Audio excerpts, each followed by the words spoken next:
Good morning mga kalibre. So dito muna tayo sa area natin kasi sa sobrang mahal ng gas, coffee tayo, coffee. Sobrang mahal ng gas, magko-open lang. Mayroon pala nagtanong sa atin sa E1 error, pero kaya lang nagtanong siya ng E1 error.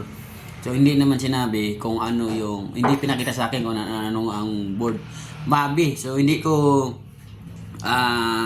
pamilyar sa ng board ng Mabi, pero mayroon tayong konting tips lang na ibibigay sa E1 error. Yung E1 error kasi pag TCL, so tandaan nyo to may iba-ibang error, iba-ibang brand. So ang E1 error ng TCL ay sensor. So sa common board naman katulad nito, yan. Tapos ganyan, no.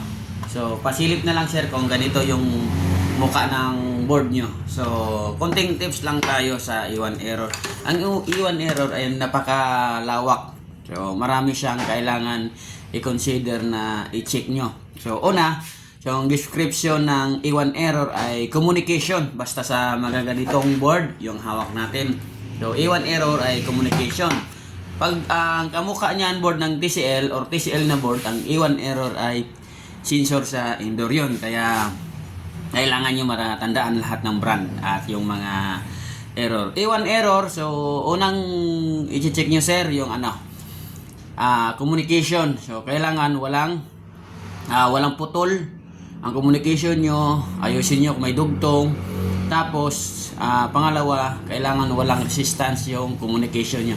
Kasi pag may resistance ang communication, so mag-iiwan error din yan. So pangalawa, kung may alam kayo mag-voltage checking, so i-voltage checking nyo yung filter capacitor. O kung wala rin na kayong idea, katulad yung mga bago, kung wala kayong idea, so titingnan nyo yan kung may indicator light. Kung may indicator light, ibig sabihin kompleto ang supply. Mayroon yan to 320, mayroong 15, so mayroong 12 saka 5. So kailan ang kailangan ng board natin, yung mga supply. So lahat ng board kay ganyan yung mga supply na kailangan. Kung mayroon indicator light, ibig sabihin kompleto ang supply nun. At iwan pa rin. So titingnan natin dito yung signal. Pero pag walang indicator light yan mga kalibre, so voltage checking nyo.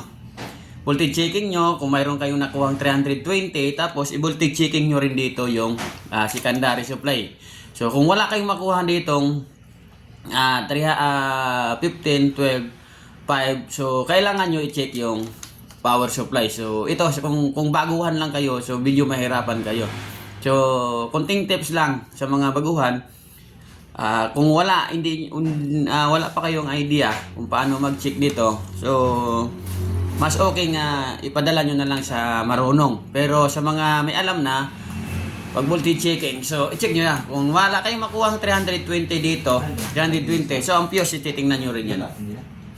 Titingnan nyo ang fuse kung putok yan. Tapos kung okay ang fuse, so titingnan nyo dito yung MOSFET, bridge diode. So i-check nyo yan pagka wala kayong makuha ang supply. Pero pag mayroon naman kayong makuha ang supply, so punta kayo dito sa signal.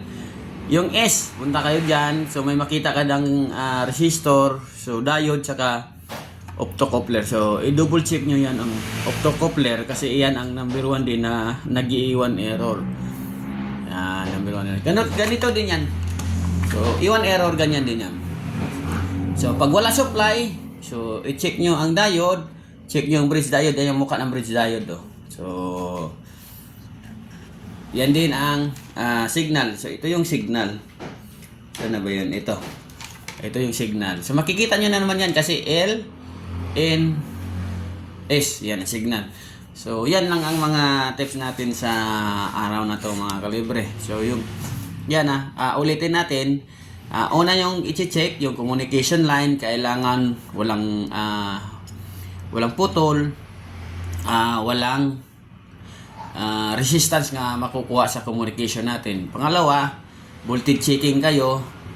Kailangan kompleto yung 4 na voltahe. Pag walang kayong makuha ang voltahe, so i-check nyo yung fuse, bridge diode, MOSFET. So yun ang mga kailangan i-check. Kung mayroon naman indicator light, ibig sabihin kumpleto ang supply niyan.